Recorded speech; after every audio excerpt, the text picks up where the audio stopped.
خوف دل میں رکھ کر توبہ کرنی چاہیے۔ ایک انہوں نے پوچھا کہ ہمارے ہاں جب شادی کی کوئی محفل وغیرہ ہوتی ہے تو جب سہرا لایا جاتا ہے تو یوں کہا جاتا ہے یہ رسول اللہ صلی اللہ علیہ وسلم کا سہرا ہے، اور جب مہندی لے کر آتے ہیں تو کہتے ہیں یہ غوث پاک کی مہندی ہے۔ کیا یہ اس طرح کہنا کیسا ہے؟ لیکن یقینی سی بات ہے کہ صحیح نہیں ہے اس طرح کی چیزوں کو کہ جن کا کوئی شرعی طور پہ ثبوت نہ ہو ان کو منسوب نہ کیا گیا ہو۔ ویسے بھی سہرا تو ثابت ہی نہیں ہے، پہلے تو تھا ہی نہیں، تو ہماری اختراع اور ایجاد ہے۔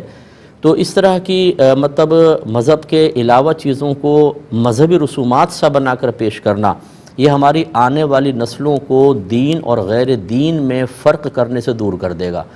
وہ سمجھیں گے شاید یہ بھی کوئی شرعی طریقہ ہوگا کہ سہرا دولہا کو باندھو اور اس کو نبی کریم کی طرف منسوب کرو، مہندی لگاؤ تو کہو یہ غوث پاک کی مہندی ہے، تو شاید یہ کوئی شرعی لحاظ سے ایسا ہوگا۔ اور ہمارے ہاں یہ بہت ہی مشکل ہوتا ہے، اور میں کوئی مطلب خوابی باتیں نہیں کرتا ہوں، گراؤنڈ ریئلٹیز پر کلام کرتا ہوں کہ ہمارے ہاں جب کوئی چیز ہمیں ملتی ہے، معروف ہوتی ہے، تو ہم اس کی حقیقت تک اور تہ تک جانے کی بالکل زحمت گوارہ نہیں کرتے۔ جتنے مجھے سن رہے ہیں، آپ کے گھر میں بہت سارے نظریات اور معمولات ہوں گے، اسی طرح کی باتیں افواہیں معروف ہوں گی، آپ اس کو اپنائے ہوئے تو ہیں، لیکن کتنی چیزیں ایسی ہیں کہ آپ نے بڑی سنجیدگی کے ساتھ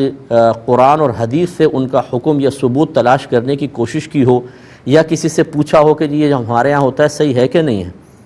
تو ثابت ہوا کہ جب آپ نے نہیں کیا تو جب آپ یہ الٹی سیدھی چیزیں شامل کریں گے، آپ کی نسلیں بھی نہیں کریں گی، اور وہ بھی اس کو دین سمجھ کر اختیار کریں گے، اور غیر دین کو دین سمجھنا، خلاف سنت یا جو سنت ہی نہیں ہے اس کو شاید سنت سمجھ کے اختیار کرنا، یہ قطعاً غیر مناسب ہوتا ہے۔ اس طرح نہ کریں۔ صحرا میں ناجائز نہیں کہہ رہا ہوں اگرچہ سنت سے ثابت نہیں،